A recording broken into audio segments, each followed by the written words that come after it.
Hello, NJCBA, and welcome to Lunch and Learn. I am your host, Tara Masu.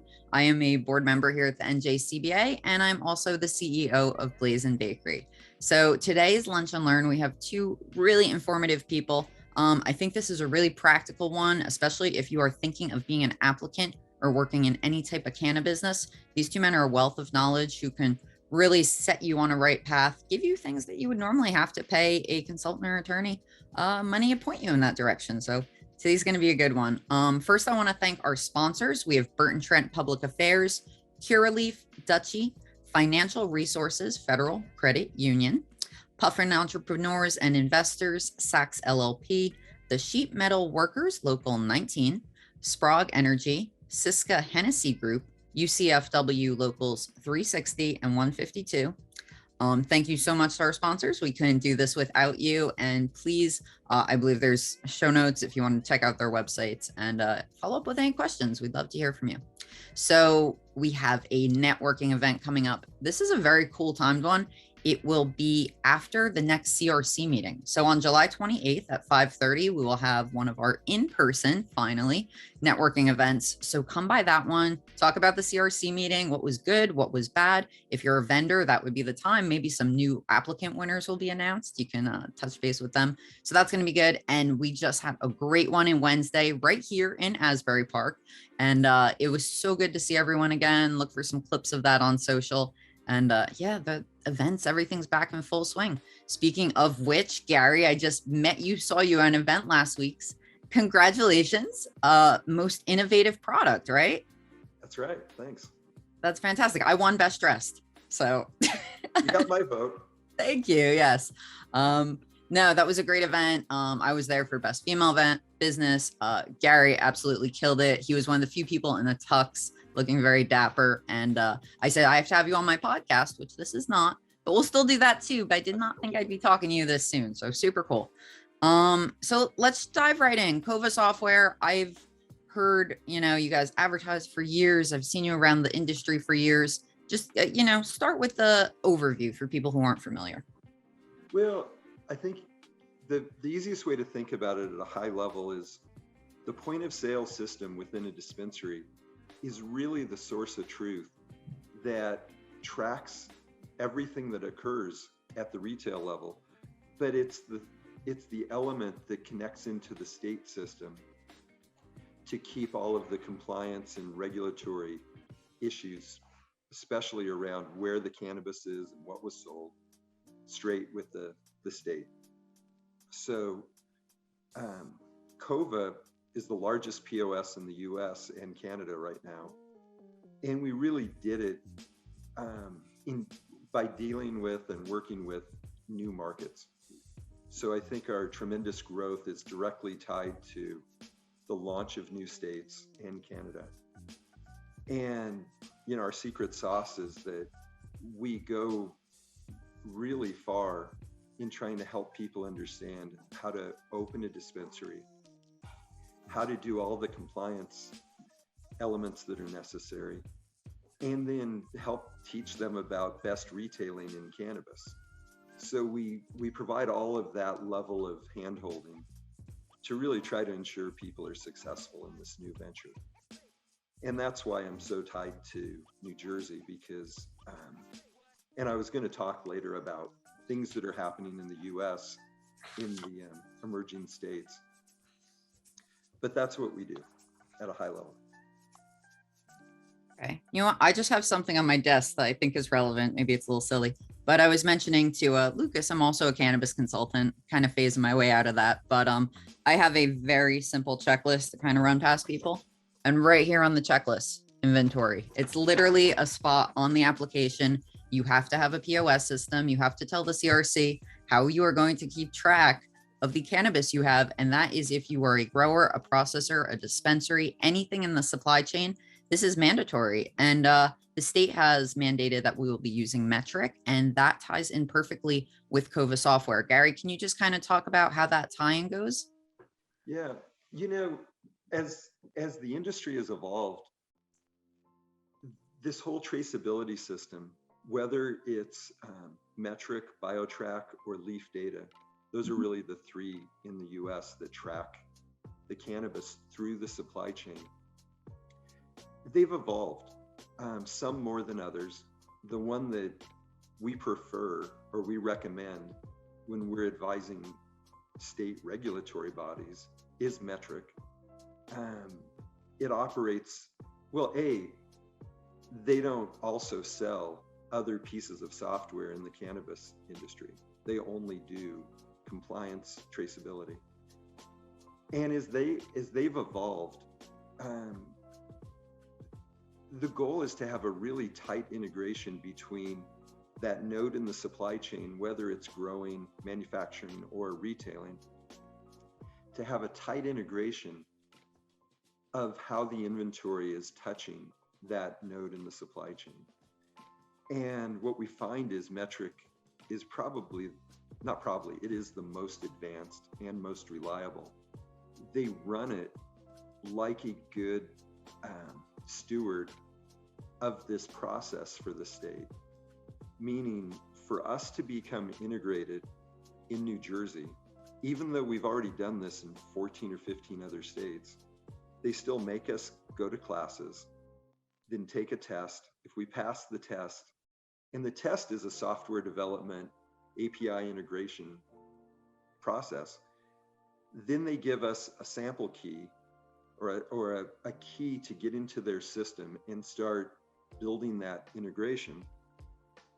Then they test it to see if we did it properly.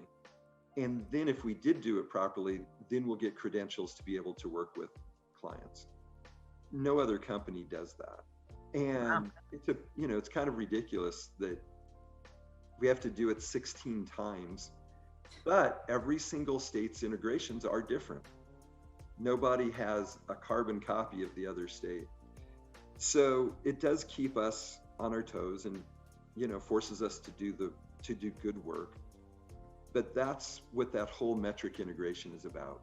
And conceptually, if you're not familiar, think about at every stage of the supply chain, the state wants to know where's the cannabis. Mm-hmm. So once the seed grows tall enough that you can put a tag on it, then they're tracking that marijuana plant through the entire supply chain and associating the tracking number of that plant with all the products that are created from it. So at the dispensary level, when you place an order for some product from a supplier, once that product, the supplier needs to tell New Jersey through metric, we're taking this product and shipping it to Gary's dispensary. And then I'm telling the state, I got it. And if the state ever showed up at my store, I should have exactly what was delivered to my store, less what I've sold out the front door. And by that process, that's how states basically assure the federal government that we've got this. We know where the marijuana is. It's not diverting out. And that's why it's so important. So I've heard seed to sale, of course, is what everyone always talks about. But as sales are evolving, as we're talking about online ordering, delivery, things like that, are we expanding how far that sale tracks obviously you're leading innovation. So I know there are people who are compartmentalizing, but it's so much easier to have a single source solution. Is that something Cova is doing? Well, it is, because if there's states with delivery services, they have to get licensed, but a delivery service may or may not take possession of the cannabis. Mm-hmm. There's other states that allow third-party delivery. And again, they're not really that same level of holding inventory and tracking inventory that a retailer would. And then lastly, you have retailers who have, if the state allows delivery, then where is that cannabis as it's moving around the city? Mm-hmm. And there's two models of that. One is the pizza delivery. The other is the ice cream truck. And the pizza delivery for cannabis works like pizza delivery. So a driver will come pick up 3 or 4 bags of product that he's going to deliver, leaves with it, And while that's in transit, where's the cannabis? So that's the number one question. Where is it? Who's in control of it? How is it not getting to kids? So solutions that involve delivery usually have some tracking mechanism to track the car to make sure the driver doesn't drive over by a junior high, hang out there for a half an hour, and then drive, so they want to know where the car is, be able to replay that. And then the ice cream truck is like an ice cream truck. You basically are creating a separate location that happens to be on wheels. And we still need to know how much inventory did you put in that vehicle. And as it's getting sold, it needs to get depleted. We need to know where it was delivered and who it was delivered to. All that needs to be tracked. And then when they get to a certain level, they go back to a depot or a store, reload, and go back out. So all of those models are really sophisticated in where's the marijuana, in who has it, where is it, does it all reconcile?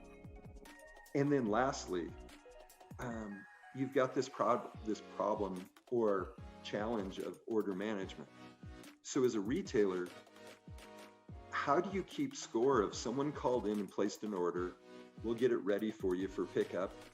They went online, maybe to your website or to a marketplace, placed an order. It comes into the store. Is that order for pickup or is it for delivery? Then all the rules about how long should we hold it? Should we take it out of inventory? What if someone comes in a store, it's the last one we have? Should we sell the one that we put on hold or should we leave it on hold? And if so, for how long? And all that stuff. So that's how the industry is changing. This sophistication in means to order and pick up, track it all, report it all, it just gets more and more complex. Yeah, that's a really thorough answer. And that's interesting. And probably a reason you want someone who is taking tests all the time and dealing with compliance in 16 different states, 2 countries. That said, with being such an exhaustive process and company that is really, I'm sure everywhere, as far as like in Jersey, we have mostly MSOs. So of course they can work with you, whatever. Something I'm always a champion for is women, small business, minorities, things like that. So they might be listening and saying like, wow, Gary, that sounds really great, but that also sounds really expensive. How about the guy who doesn't have to take a bunch of tests? Is he cheaper? Can I afford you? And Cova has solutions for all size businesses, right? Yeah, we do. I could go down the path. I think that of the different flavors and ways to configure the solution and the pricing. But I think what's most important in regards to social equity is that when I mention that hand-holding, Cova goes to great lengths to help coach and train up front, not just on how to use the software, but like we just did a seminar 2 weeks ago yesterday, or no, it was last week in Fort Lee for social equity applicants. And part of it, which we incorporate in what we do, is understanding the financials of opening a dispensary and running it without taking for granted that people understand the fundamentals of financial planning, budgeting, forecasting, because we'll come back to staffing and inventory. And how do you think that through in the application process, in your fundraising? And then lastly, and then I'll shut up, Lucas needs to talk, is that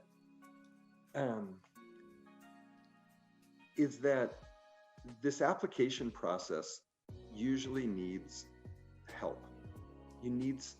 Most people in New Jersey don't have cannabis experience. And a lot of people have no retail experience who are going into this.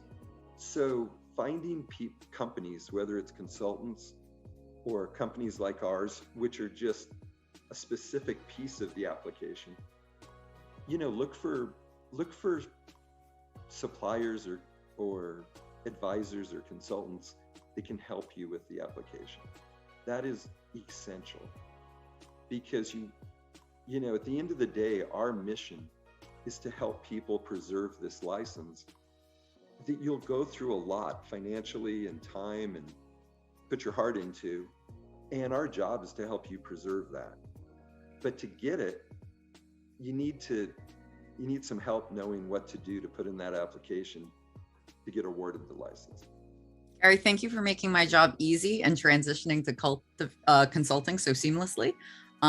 Thank you again for making the time to be here. I know you're busy, and I definitely want to do this again on my podcast, which is a little more of like a laugh and learn. We get a little sillier and looser, but this was super informative. I think our viewers found a lot of value. So thank you again, and hopefully I'll see you soon. You will. Are you sticking around to interject? I'm sticking around. You can't. Oh, all right. I'm not saying goodbye to you twice, so you got. I've got to learn something from Lucas. Okay, Lucas McCann, which is super cool. His last name is literally can with two N's, like every cannabis company, except it's actually his. And then CannDelta. I did ask already. His partner's last name is not Delta, but it's still pretty cool. So Lucas has he is the co-founder and chief scientific officer at CannDelta. They do regulatory and scientific cannabis consulting. So as Gary was just saying, and I can attest to as well, a consultant is very important, especially with regulations. 1730 is the regs for New Jersey. If you just search that, you will see it's 200 pages of something you never want to read. So you hire people like Lucas who have read it for you. Yeah, Tara, appreciate that. That's a nice lob, and perhaps even a green light to talk at length about what we've been doing and what we've been seeing. So I guess just to give sort of a bit of an oversight, the CannDelta part, you know, really in retrospect, you know, had we thought about this a few years later, probably would have gone with maybe like, you know, ABC 123 Consulting, because every company I think that's in the cannabis space starts with the same four letters. But yeah, it worked out really nice, being that it looks like a part of my last name. So I guess for those that aren't aware of who we are, so we focus on scientific and regulatory consulting, but we're in the cannabis space, and a little bit more recently in the psychedelics compliance space. We're seeing some interesting frameworks come to light in Oregon, as well as in Canada with a special access program. But really about the cannabis part, yeah, we're very much hired nerds. My background's in synthetic chemistry. I spent a long time learning how to put molecules together, and then spent a lot of time at the federal government as well. Started the company with someone who was from the cannabis program, and in Canada, there's a federal cannabis program. And what we noticed is that it was a very difficult process to sort of get a license application through for commercial production, to be awarded that license, and it would take people a number of years to do. So there was what we'd calculate is, you know, 2 years of burn that people would have to have in their bank accounts to be able to open up shop. From infancy to maturation, cannabis retail came out a couple of years later, sort of following that, and it was a very slow start. So what ended up happening is a lot of the production facilities, as it was in Canada, ended up having their storage rooms filled up with products so much that it would even be going out into the hallway. There was really nowhere for the product to go. And then from there, we saw a huge rush of retail flooding Canadian markets, almost now to the point where in Toronto there's saturation. And we're seeing a lot of consolidation in the space, also on the production side too. And we've been able to luckily learn a lot from watching that market mature in the way that it has, federally speaking, in Canada. And that's been a great value, I think, with a lot of the folks that we've been working with in the US, specifically in the tri-state area. So New Jersey, and a number of folks that are retaining us in New York in hopes of seeing those regulations drop. So some very exciting stuff. And Gary was mentioning the seminar that happened in Fort Lee. Our CEO was out there speaking about the compliance aspect too, the timelines and what people can expect when coming into this. And, you know, getting set up, getting a license, implementing software. All those are very, very important key things, negotiating your lease for favorable terms, perhaps having an exit clause. But to Gary's point as well, like it's really important to set yourself up for long-term success, and especially as folks that are looking to work with companies on the long term, that we've seen a lot of consultants that came into other spaces, really looking for a quick buck and would rush consultants through unfavorable or rush their clients through unfavorable terms. And they'd be set up, and the part of that industry is sort of collapsing now from what we've been seeing in Ontario retail specifically. The challenge, there is like if your clients are all insolvent, then you're not going to really be there in terms of the operation piece, right? Keeping them compliant and making sure that they stay around. So luckily for us, our journey with the clients really begins, I'd say, like at the beginning of the process where things are a pipe dream. We help to sort of realize that dream, present sometimes some very hard to swallow facts. But that's an important piece. Yeah. Not to interrupt you, but that's what I always tell people when they start talking about me. Because a lot of people, I speak, they come up to me for advice. I say, my job is to crush your dreams, because you're coming into this all wide-eyed and happy and, oh, it's the green rush and I'm going to make $1 million and it's going to be so much fun. And then you hear people say, oh no, in cannabis, you age in dog years, because it's one of the hardest things you'll ever work in. And having someone like yourself for regulatory is so important. And I love that you brought up the, bandwagon jumpers, because that's something I found really tragic. I said I've been working in cannabis in Jersey for 13 years, and all of a sudden there were 1 million cannabis experts in New Jersey. And yeah. I said, I didn't, where'd you all come from? Because I didn't know you, and I've been around quite a while. And, they were just pariahs taking people's money, so it's someone like yourself who could really say, here's the proof. I actually am an expert. And one thing I know, when I call vendors and I tell them I'm from Jersey, they go, ugh, they just say it's one of the toughest, most red tape, hardest states to deal with. And as far as a national and even international level, how difficult have you found Jersey?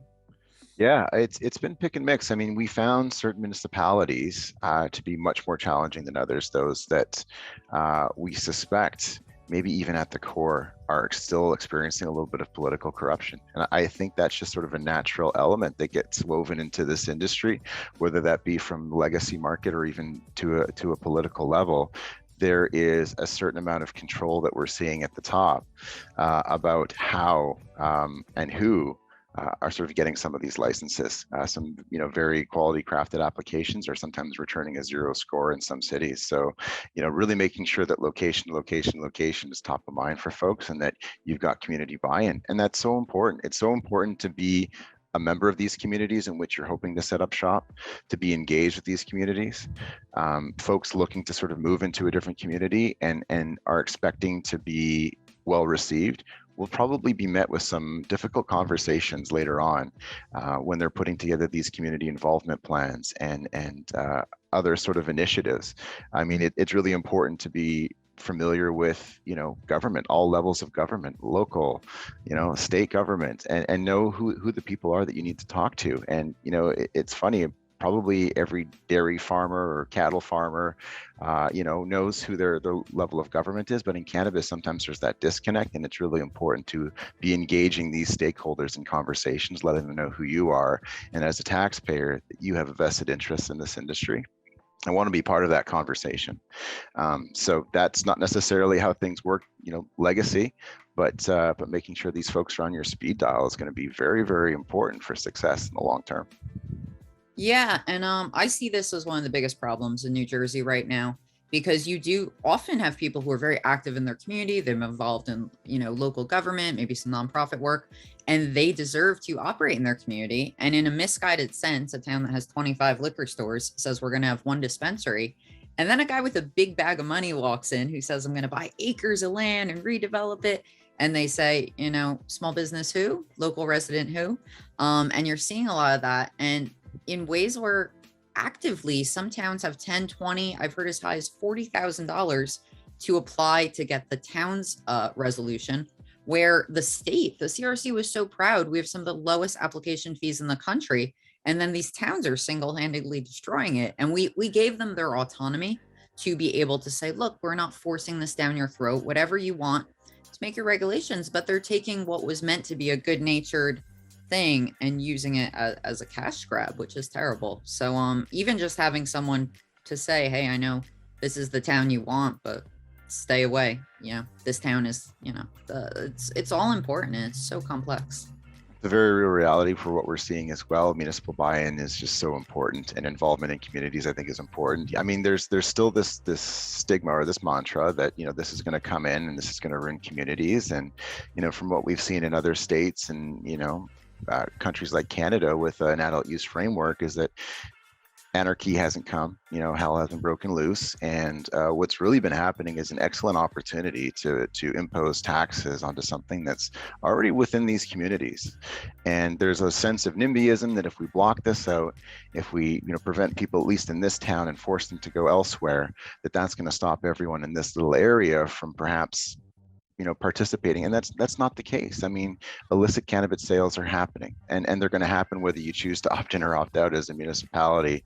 And it's very important to realize that this is something that is certainly here to stay. And if people aren't doing it safely, then what are the alternatives? Where are the sources that folks are getting these products?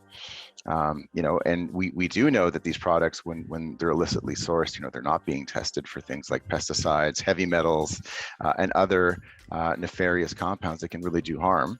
They don't necessarily cause acute effects, but certainly over the long term can contribute to poor health. They can disrupt the endocrine system, lead to certain kinds of cancers, and anyone that gets exposed to pesticides, regardless of what that is, there are certain risks there. We talked a lot about diversion as well. Diversion, I think, is certainly important from a government compliance standpoint. They want to see that, one, public health and safety is not being jeopardized, that we're not inverting or diverting to illicit markets, for sure, but also with a reliable form of track and trace, that if, God forbid, there was a batch or a lot that went out and for some reason there was something unsafe or uncompliant about that, whether that's a packaging and labeling issue, metal grindings issue like we have in food. Recall, or packaging, recall, labeling. Exactly. Both of those. I'm telling you, these guys, you're gonna get your whole lap right here. Both of those, I mean, being able to implement again, like a recall program, and know that this batch went on to these extracts, these cannabis products that were sold at these stores, and being able to contact those vendors and get those off the shelf immediately to protect public health and safety is just as important in making sure that we know where everything is from a diversion or an inversion standpoint. Yeah, you mentioned something that if you don't mind, just a small sidebar, people, what are they getting their hands on? Well, I've been, as I was saying, been around a long time. I remember when like Spice and K2 were out and it was just killing people. I went to a trade show one year and every booth was Spice, Spice, Spice. And then the next year I went and it was all Spice lawyers, because everyone died. Because people were seeking safe, legal cannabis and we didn't give it to them. So they went to the local smoke shop and got whatever potion was being peddled. Right. Now, and I think there was Delta 8 is nice. And I think we're seeing some people who are doing good tested products, kind of following on the CBD trend. But shows I've been going to lately, it's alphabet soup with cannabinoids now. It's ABC, THC, DO, HHC, and this just makes me think, okay, this is the point where we have people making cannabinoids in their bathtub and people are going to start dying again, and it's going to reflect on the cannabis industry. Oh my goodness, that's so true. It is, right? I'm just waiting for this backlash now. So what's your thought on all the other, there's like what, over 100, or the chemists, but there's over 140 cannabinoids or something in the plant that they know of? Well, they're finding new ones every day. That's absolutely true. The most ubiquitous ones are the THC and the CBD, or their respective acids, which, upon the process of combustion or heating these products up, convert to the psychoactive component, THC or CBD, which some say is not psychoactive, but if it changes the way the mind or body works, I'd argue it's psychoactive. Really interesting what's happening right now with the Farm Bill, that hemp-derived products and hemp products are all legal. And there is a chemical process by which you can take CBD, which we all know is legal. You can, buy a CBD infused drink or a topical, basically anywhere. But by converting that to a derivative of THC called Delta 8, I think people have heard Delta 8 coming up all the time. Like from a chemist perspective, I studied chemistry for a very, very, very long time. I went to school for 13 years, way too long. Very, very expensive habit, by the way, probably a lot more than a drug habit would ever cost you. But in any event, they've mentioned make their own drugs, so it works out. Yeah, well, I could. I did not and would not. But this THC Delta 8, which people have heard now, is not an analog, but a stereoisomer of THC. The only difference between Delta 8 and Delta 9 is the exact same structure, same number of molecules, exact same molecular weight, but there's the position of one particular double bond in this molecule that changes. Now, a double bond, as folks know, is just sort of how things are structured. It's kind of like a chassis in a car. You know, you've got maybe two lines of chassis on the car versus one. You know, it's not going to change the fact that car is still a car. So this drug actually interacts with the body in much the same way as THC Delta 9, which is the illegal version.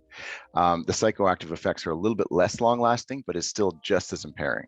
And the fact that this has sort of been made something that's legal, federally speaking, is absolutely ridiculous to say, you know, this has come from this plant, therefore it's legal. But one thing they teach you in chemistry, a molecule is a molecule is a molecule. It doesn't matter if it comes from nature, if it comes from the lab, or if it comes from, let's say, sort of other sources that maybe happen when it's being processed in the body. It's the same thing. Yeah. Well, so, I can't say I'm a huge fan of making things illegal. I'm usually on the other side of that argument, but I do think things need to be tested and regulated. And I think that's where we're going to get in trouble with that. We do have, thank you for your insight. Question in the chat that I don't want to touch. Maybe what towns and counties are the most difficult to get licensed in NJ? I'll give a little cursory answer and I'll throw it to either of you. But I would say, I'm not going to say any town is awful, but what I will say is there are more competitive towns than others. So if you're in an area and you're looking at any of the major cities, someplace like where I live, Asbury Park, everyone's like, oh, there's a boardwalk and it's young and hip and up and coming and there's great, you know, foot traffic and all this. That's going to be a competitive market. Something like Jersey City and Newark, where you have PATH trains, Atlantic City, a big tourist town. So those are not maybe difficult in the sense of regulatory. It's just competitive. How many apps are they going to have? How many are they going to allow?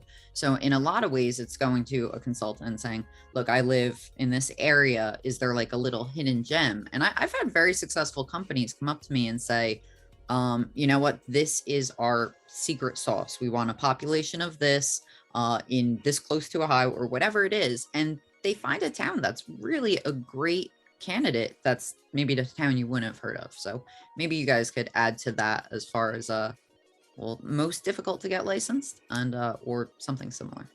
From Dwayne Ailey in the chat. I don't know, Gary, if there's anything you wanted to add, but I mean, I specifically wouldn't mention any towns in particular. I think there is certainly a lot of NIMBYism, and even in places that have opted into having stores in the area, and that when these applications sometimes come in certain areas, that there is still a tendency to look unfavorably upon them, and I think that has to do with sort of a lack of understanding of the industry, because again, it is very new, and I understand, and you know, fairly so, that a lot of folks have their hesitations about what society will look like, you know, 1, 2, 3 years post legalization. So certainly look at competition. That's certainly a very important factor when looking where to set up shop, and competition will continue to play a role again throughout the licensing process and operations process. You know, you could set up shop and have 3 competitors open up across the street. But yeah, I wouldn't say specifically that there's particular counties that you would necessarily want to avoid. No, anytime. Go ahead, Gary. Sorry. I don't really have a good answer because I don't really know this town versus that town. And I don't know that on the retail licensing, we're far enough along that people have just been dismissed, you know, or their applications are just getting crushed, like you said. But one of the things that I'd throw my 2 cents in on is, you know, there's the prohibition about distance to a church, school, or daycare or park, and you're in the oldest part of the country, so there's a lot of churches in the central part of all these little towns and cities. And, you know, getting out your Google Maps and plotting where these places are, how can you be, you know, what's available with outside of 1,000 feet? Is New Jersey 1,000? So actually that has changed from our medical round to our adult use. And this is another example of something they gave ownership to the towns to. So there's towns who have completely done away with the restrictions, many of them for most of the classes that aren't consumer facing. So you could do, my hometown, South River, did 250 feet for retail. And that was for playgrounds and parks, I believe, you know, and then Eatontown, which is right by me, they only legalized one road in the whole town, but they did away with all restrictions for church playgrounds and municipal properties. So, but this is something where I wish I could sit down with all 500 and some mayors in New Jersey and say, it doesn't matter if it's by a church, and also how they're measuring it. You know, I've seen things where it should be using legal crosswalk. What? Yeah, lot line to lot line, or front door to front door. Front door. Yeah, as the pedestrian walks, and they're doing it as the crow flies, which is, you know, unless the kids with backpacks are, you know, putting wings on, it's just not going to work that way. So it's, I really wish now that I think the CRC saw that was not something that was necessary or viable. So they gave it up to the towns that said, you sort it out. And then, like, not in my backyard, these towns are operating from a place of fear. They're making it more stringent. So it really all comes down to local government. And I feel like if we could just sit down and explain it to them, they would see. But I think it's just they're gonna have to learn the hard way and change it. Well, but it just gets back to, if you've got a patchwork of rules and laws, municipality by municipality, you've got to do your homework to figure out what's viable. And then not only is it that distance around those churches, schools, or parks, but it's got to be zoned for commercial. So, you know, all of a sudden your search areas get tighter and tighter and tighter. Yeah. No, it's very upsetting. And some of these towns, they're also setting their sights on redevelopment. They're thinking cannabis is going to come in and pour all this money in the town, which is great. You're going to get people, you know, scooping up, you know, 10 acres here and there. We're doing 100,000 square foot facility. That's great.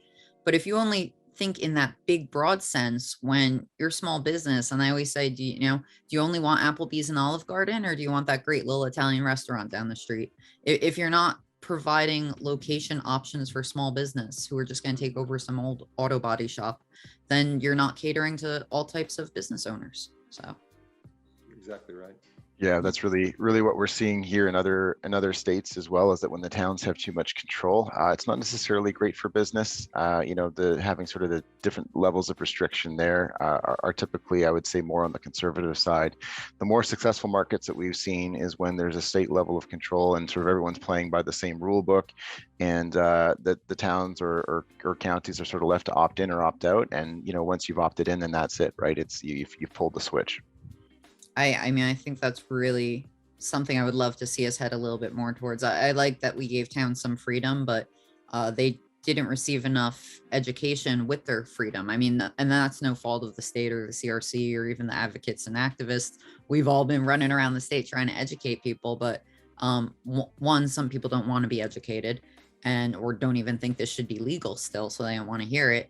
And two, it's just too heavy a lift. You know, these people have so many things, and they're learning, you know, the simplest building blocks about what's a manufacturer. You know, how do you manufacture a plant? They don't even get that. So to talk about the nuance of regulation is very difficult. And so let me ask you maybe a bit of a loaded question. What do you feel that New Jersey is doing wrong that you've seen fall apart in Canada or other markets? And what do you think that we're, you know, kind of hitting the mark on and doing right? Great question. Or we could talk about the weather. Yeah, no. I'm just trying to think about the things that I think that they've really done right.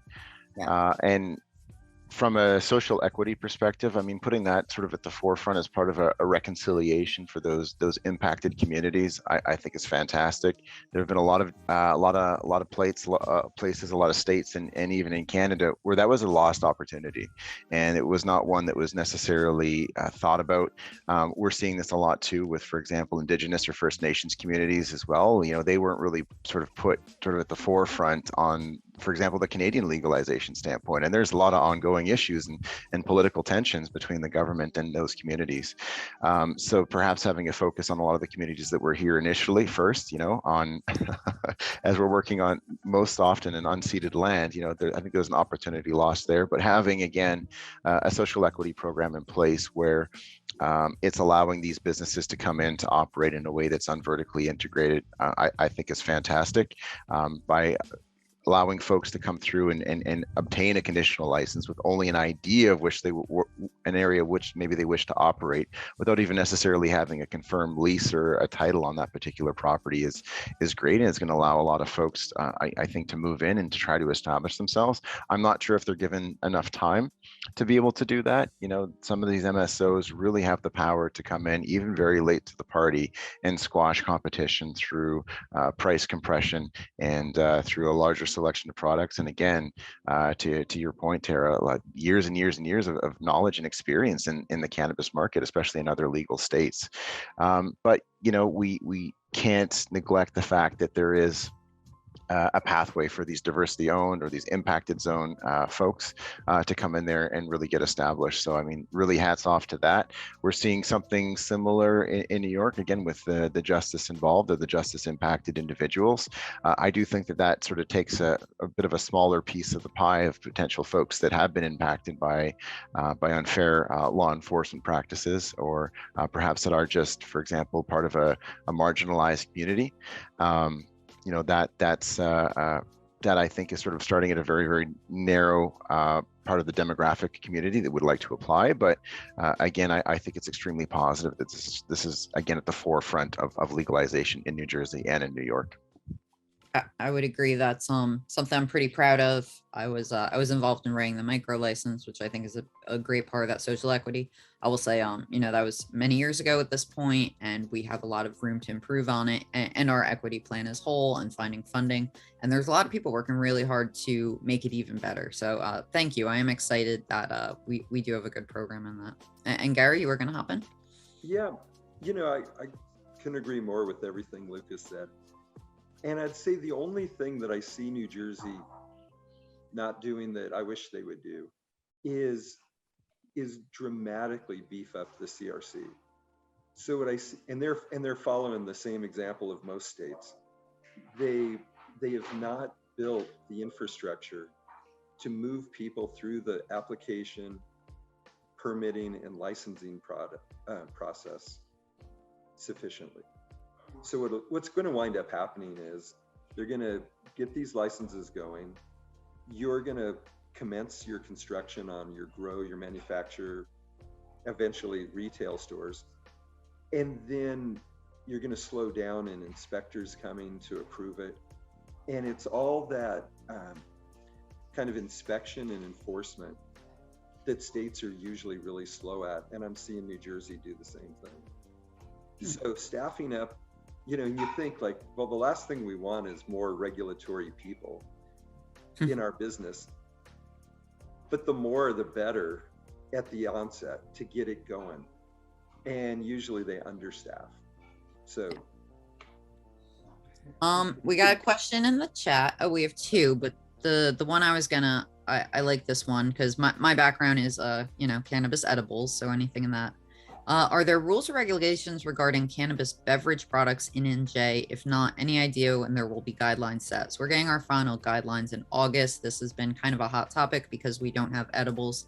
One thing we saw in Canada was Cannabis 2.0, which is when all the manufactured products came.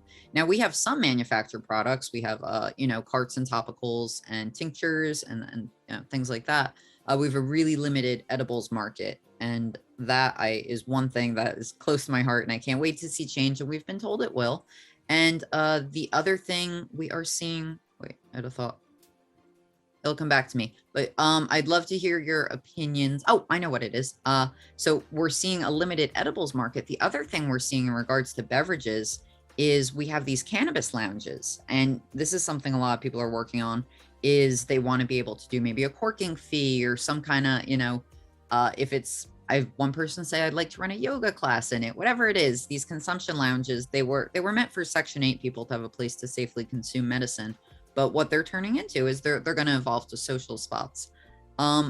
Right now you can have a bottle of water in one. Last I checked the legislation. I'm not sure if that's changed, but so we have such a prohibition right now on anything food related and cannabis that it's crippling to a lot of ideas. So as far as beverages, you can't even have water right now.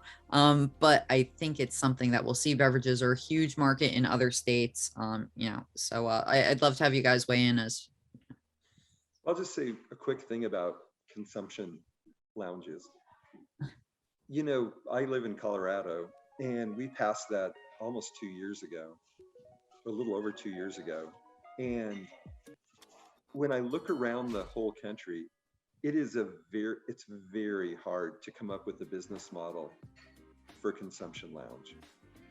So usually where the business model dies is you've got to sell a small quantity of cannabis. That's your only revenue source. And then if people are hanging out consuming it, how do you monetize the time they spend sitting there? And you can't sell them drinks or food or anything. And I think there's only one place in the US that's going to succeed with that, and that's Las Vegas. Because they can charge a cover, they can charge for cannabis, and they'll move people through. They'll turn them. It's like turning tables in a restaurant. How fast can we get you in and out and get more? And then they have an endless supply of people. But in Colorado, they've all failed.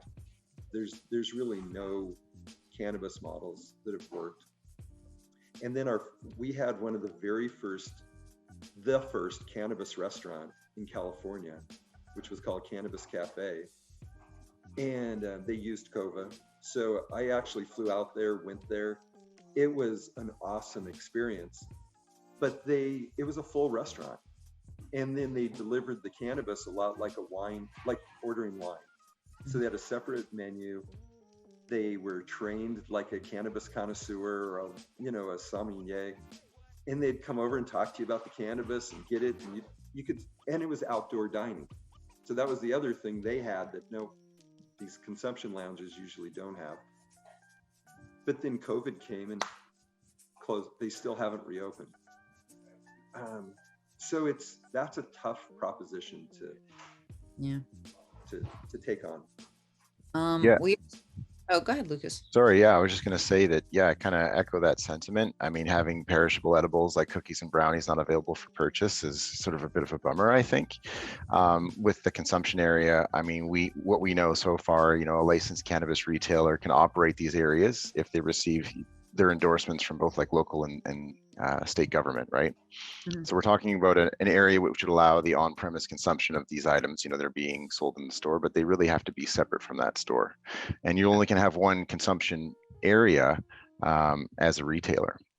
Yeah, Sorry, I was just going to say, you just answered a question in the chat. Mark Hatton asked, how can I find the owners of cannabis lounge licenses in New Jersey? They are attached to a retailer. So you have to have someone who has a dispensary license. And worth noting, I think there's only 9 towns in New Jersey right now. That may have trickled up a bit, but there's not many that even allow them. So yeah.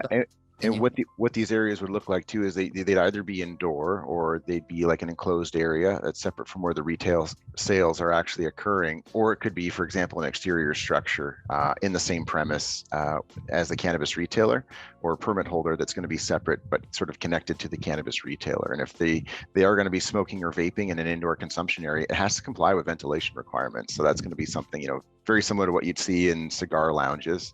I think that's Section 3 of PL 2005, and not in violation of New Jersey's Smoke-Free Air Act. Yeah, it's a complicated thing. It's a heavy lift. I'm going to speed round through a couple questions. I can answer them. If you guys want to add to it, hop in. And then I want to thank our sponsors again, let you guys plug, tell people where to find you, how to stay in touch, all that good stuff. So questions, regulation. Oh, nope. Can you elaborate on 2,500 square feet on the micro? Looking to start one? Is it office space, dry room testing? Space is really limited. Yes, that's everything. It's from your lobby to your bathroom. It's 2,500 square feet total. Do know that within a year, though, if whichever part of the supply chain you are in, if you are hitting your marks and surpassing them, you can appeal to the CRC for an expansion, at what point you would have no square footage limit. And then personal use licenses are primarily THC, right? If I were formulating CBD, less than 0.3%, it's not regulated. In New Jersey, technically, if you want to open a facility, you should get a hemp license. They're $50 to apply for. Guy runs the program, super nice. Yes, you could do it without one. Either way, you should definitely be testing your products. And if someone has a town they'd like to speak to, who do I speak with? Just reach out to your township.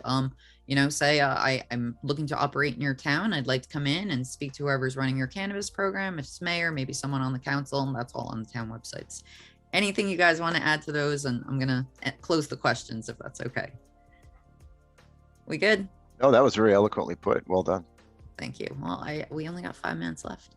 All right. So I just want to thank our sponsors again: Burton, Trent, Public Affairs, Curaleaf, Dutchie, Financial Resources Federal Credit Union, Puffin, Entrepreneurs and Investors, Saks LLP, Sheet Metals Workers, Local 19, Sprague Energy, Syska Hennessy Group, UFCW, Locals 360 and 152. Again, please come to our networking event on July 28th after the CRC meeting. It's going to be a good one. I will be there. We can talk about everything that went down on the meeting, what's coming up, what's next. And guys, if you could tell everyone where to get in touch with you, if they want Cova software, if they want Lucas, your brain and consulting to help get their business off the ground, what are your contacts? Cova's at covasoftware.com, or just email me, Gary at covasoftware.com. So we're easy to find. That is pretty easy. And Lucas? Just as easy, Lucas at CannDelta.com. Feel free to connect with us on LinkedIn. We've got all of the socials as well. CannDelta.com is a great way to learn about all the different state licensing services that we offer. If you have questions about what it looks like to put together a business, we've helped launch close to 300 businesses now across North America. We'd be very happy to have a conversation with you and talk about some hard facts for sure. Very cool. And you can find, if this is your first time with New Jersey CannABusiness Association, you can find us on social too. Please come back for more lunch and learns. Gary, Lucas, thank you both so much for being here. This was really fun for me. Have a great weekend. And yeah, see you around.